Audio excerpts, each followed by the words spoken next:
get into this next book, First Chronicles, it's helpful to remember that even though there's some topical overlap between Chronicles, Samuel, and Kings, each book and perspective is important, similar to the four Gospels accounts. Now, for Chronicles, I found the brief overview on Bible Project helpful, as well as this chart I bought a few years ago.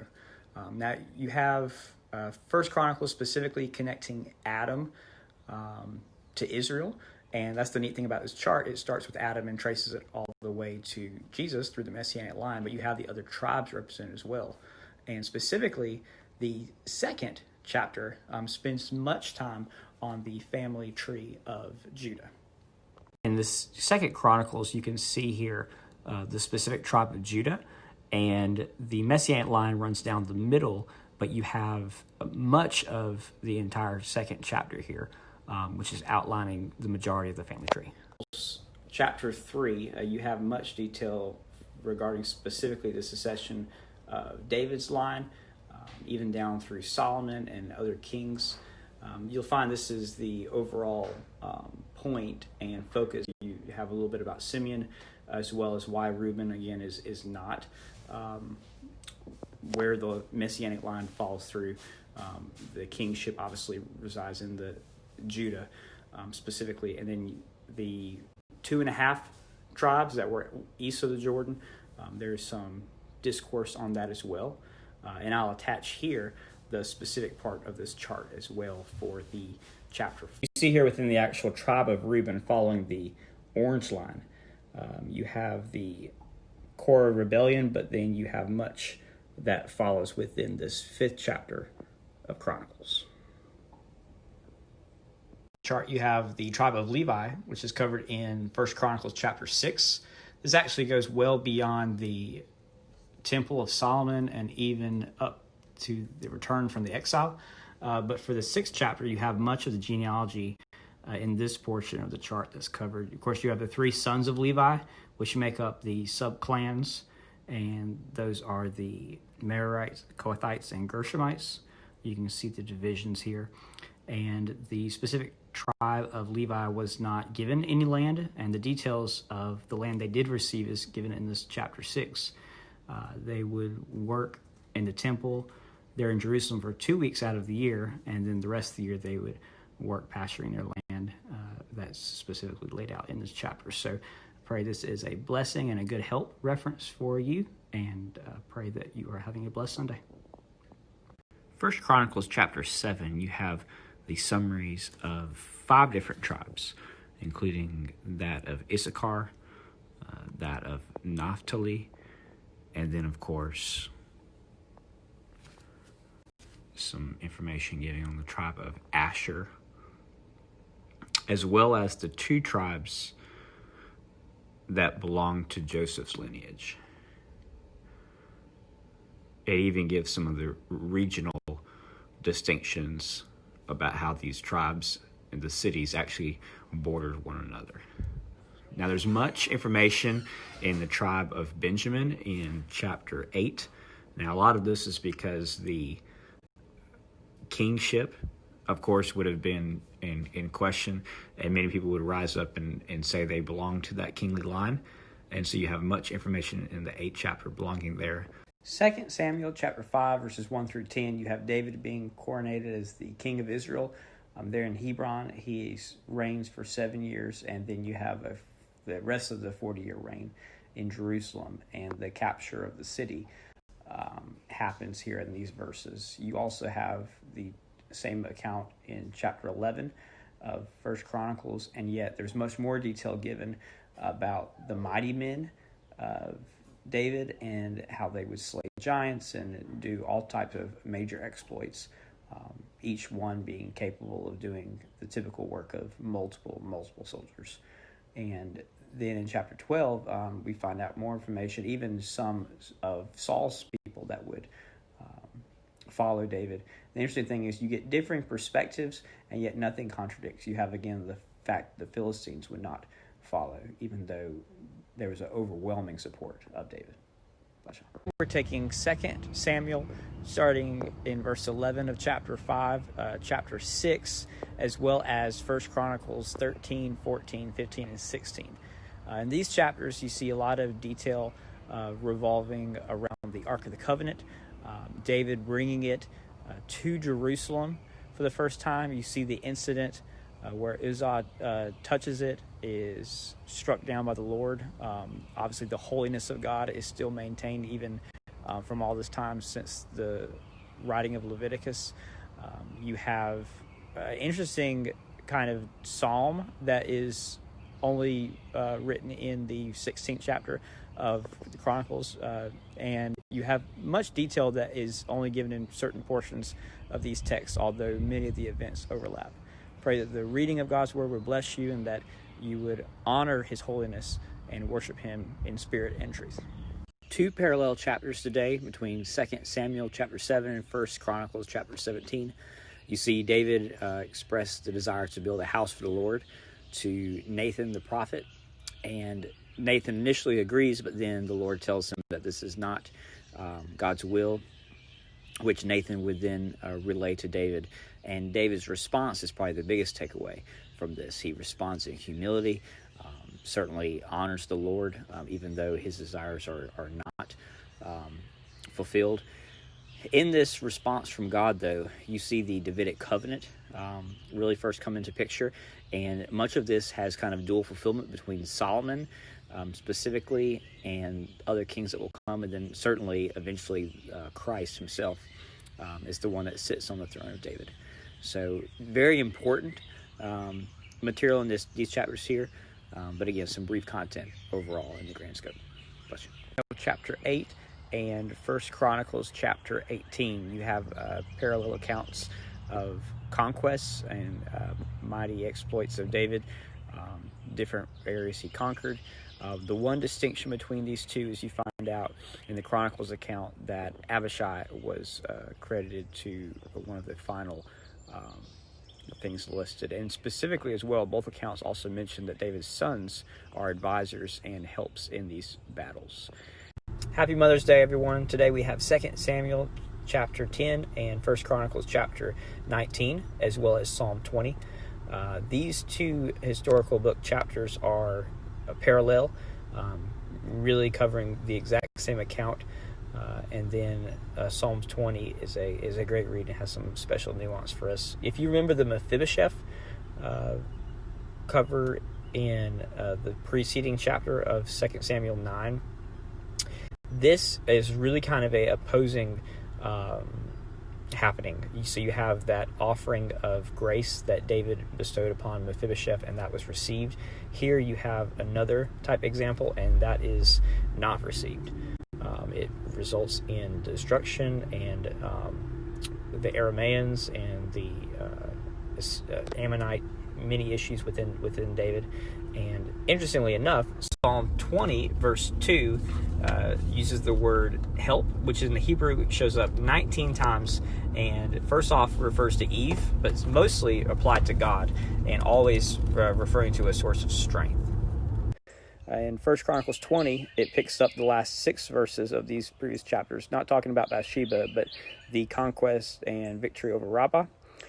1 Chronicles uniquely also talks about several Philistine giants falling.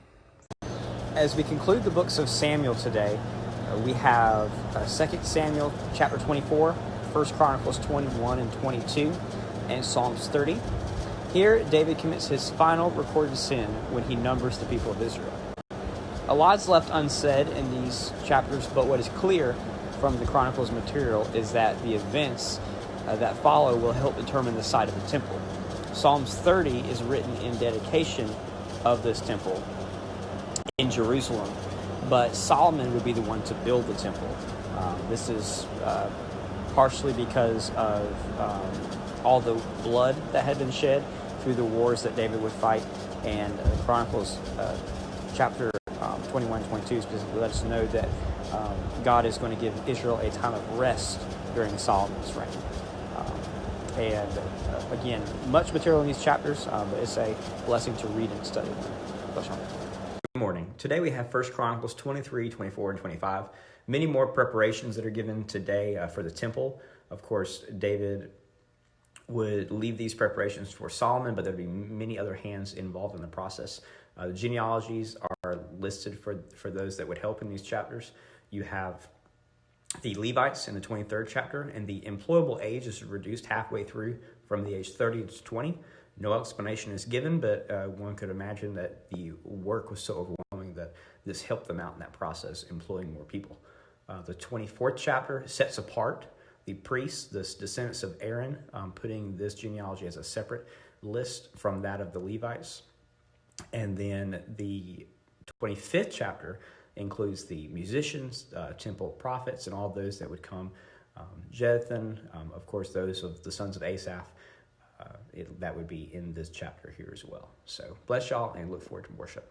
Today we have 1 Chronicles 26, 27, 28, 29, and Psalms 127. Today the chronicler goes through much of the detail involving the temple, the instructions that David would give to Solomon. And there's much detail that you can read through in these chapters, but it's important to note that this book was written and compiled after the period of the exile and the Jews coming back and rebuilding the temple. It's important to know this compared to what we'll read in the other passages about Solomon in the Bible that include some, but also leave out some details different than this here. In 2 Chronicles 1, you have this understanding of Solomon primarily focused on the wisdom and the wealth, the prosperity like no other within our understanding of a king.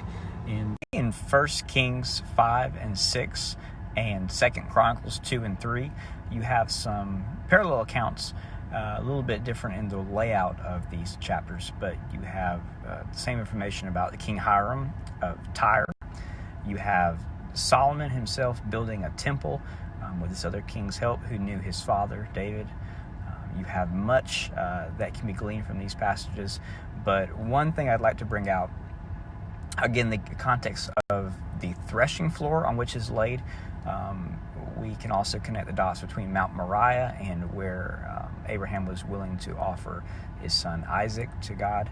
And this concept of a threshing floor is one where the wheat and the tares are separated. And as we get into the New Testament, we'll see the importance of that.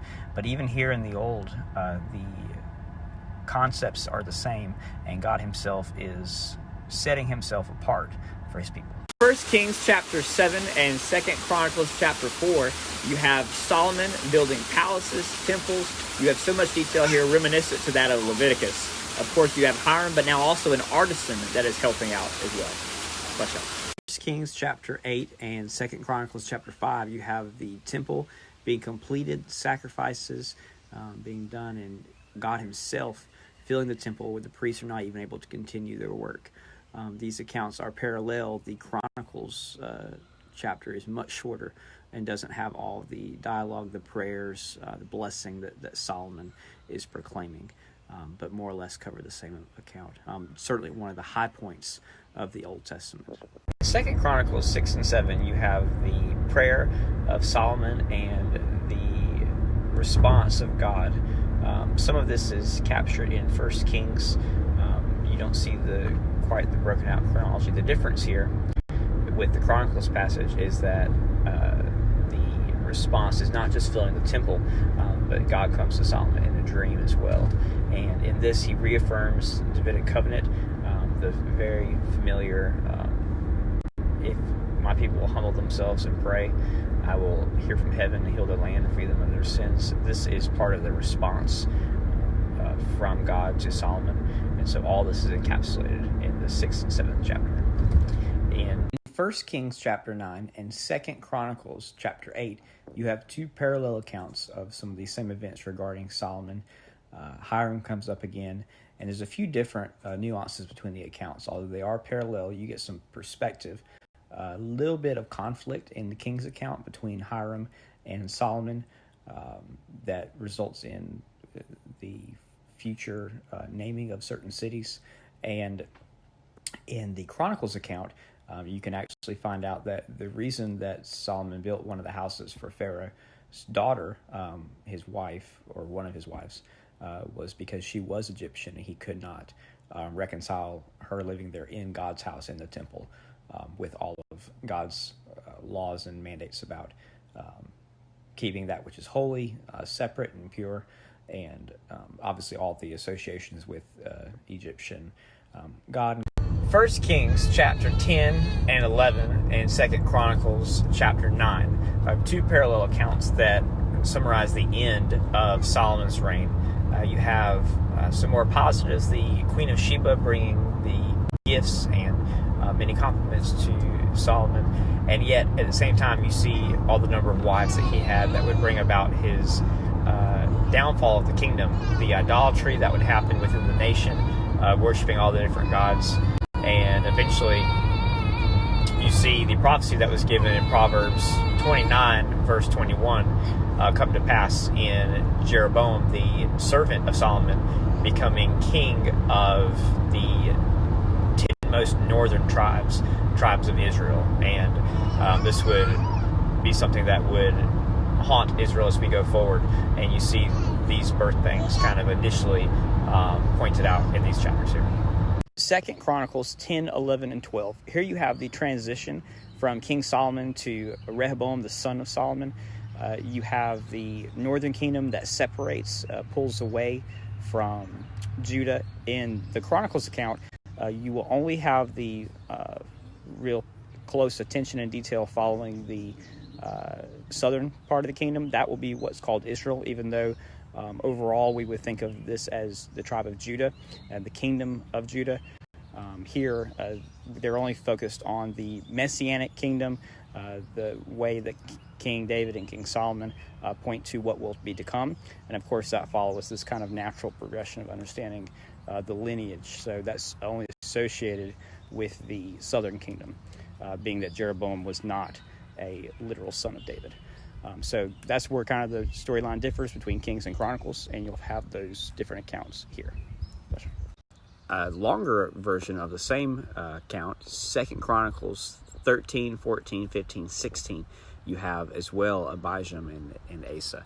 Here in the Chronicles account, you have 3 chapters devoted to Asa, and you find out that this good king, of which there were only few that came after David and Solomon, had much reforms. And not only do you find out about the removal and the accountability where he stripped his mother of her title, tore down the statue of the goddess Asherah.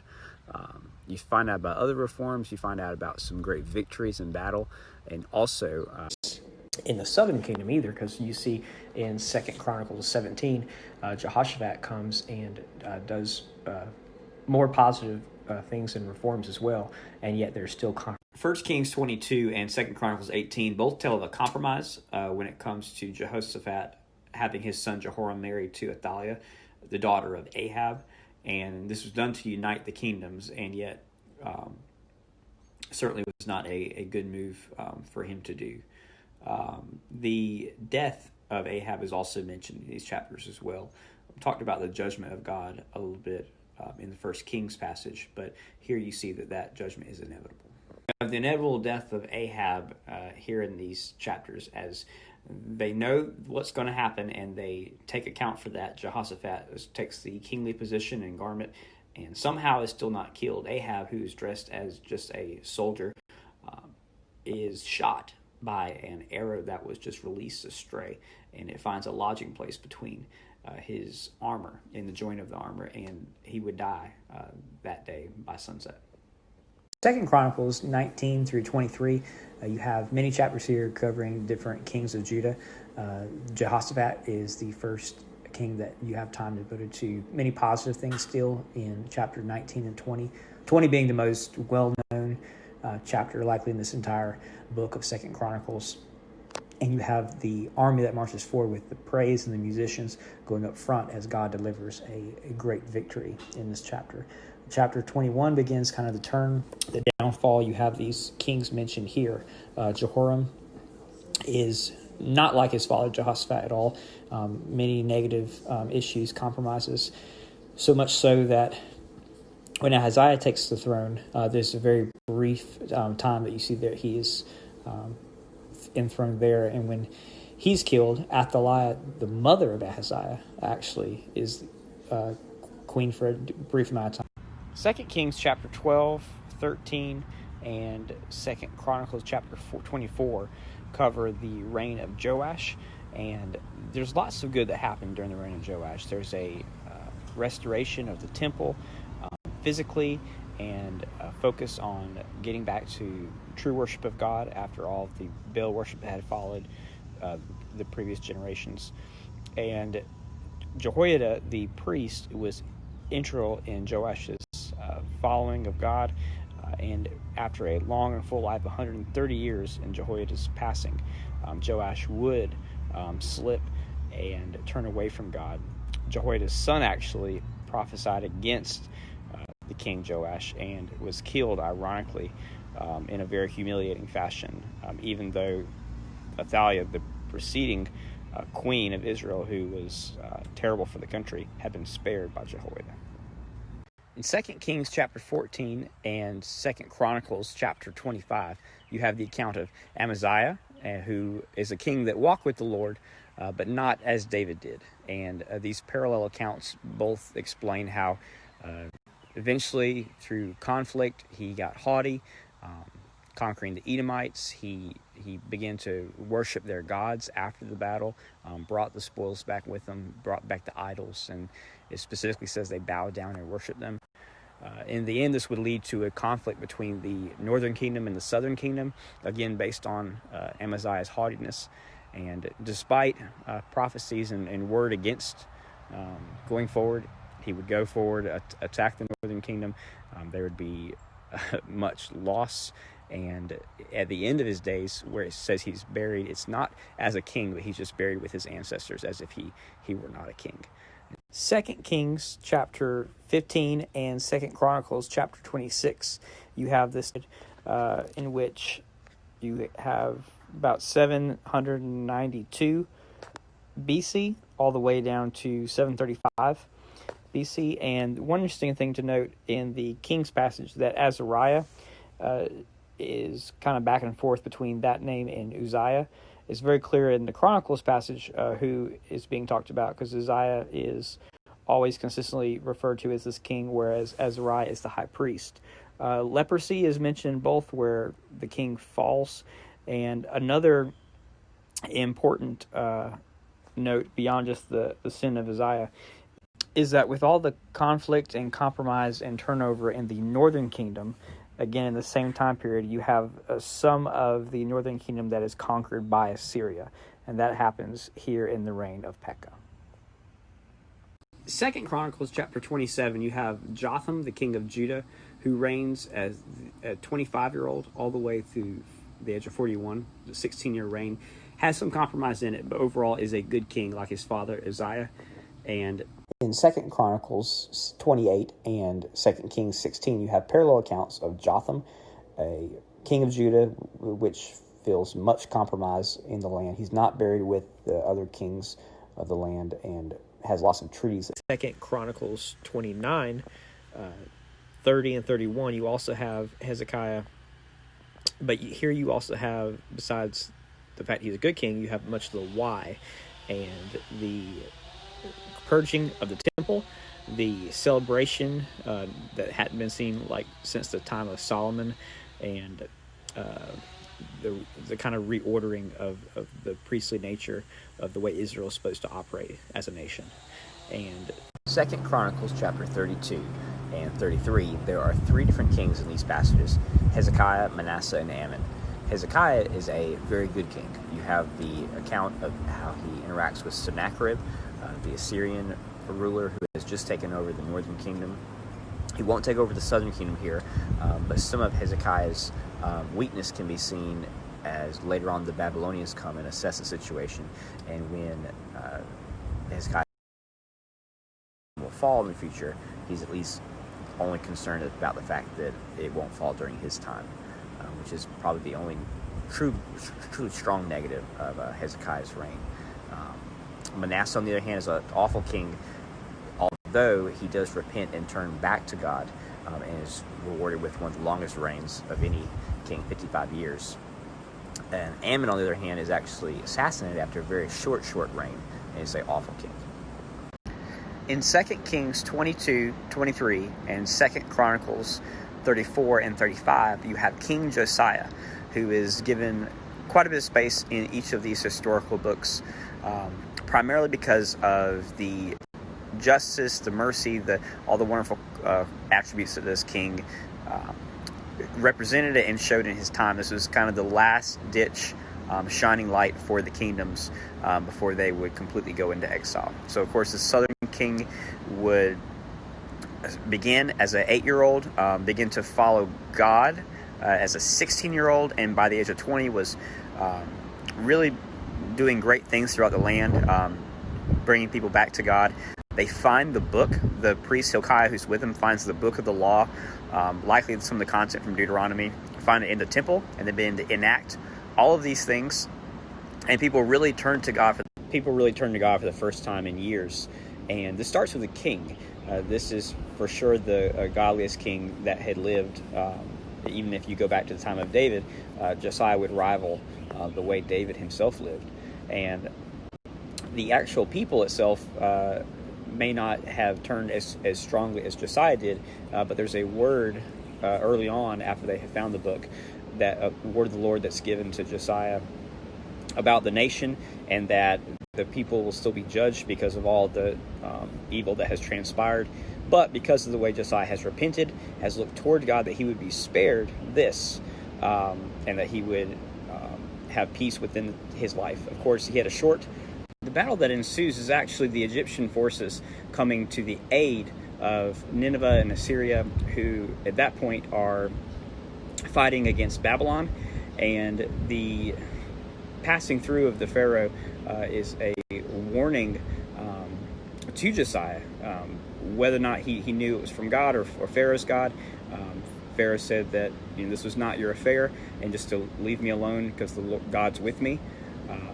Josiah actually disguises himself, and in spite of that, would be killed in battle against the Egyptian army. So all this transpires, and again, Josiah dies a pretty early death in the grand scheme of things. Only 39 years old, and it's said that he would be mourned throughout the land going forward.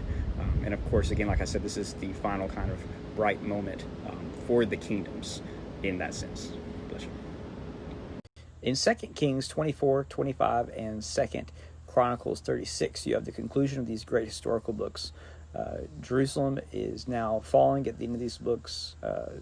The king of Judah and the transition between these last few kings happens quickly. Jehoiakim is a evil king that does not please the Lord by any stretch.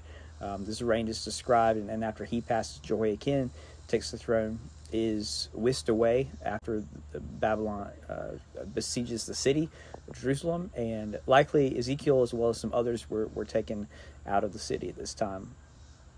Later, at the reign of Zedekiah, again somewhat brief, comes to an end. The city is ultimately defeated, and after this puppet king turns against Babylon, Zedekiah watches his own children die and then has his own eyes gouged out.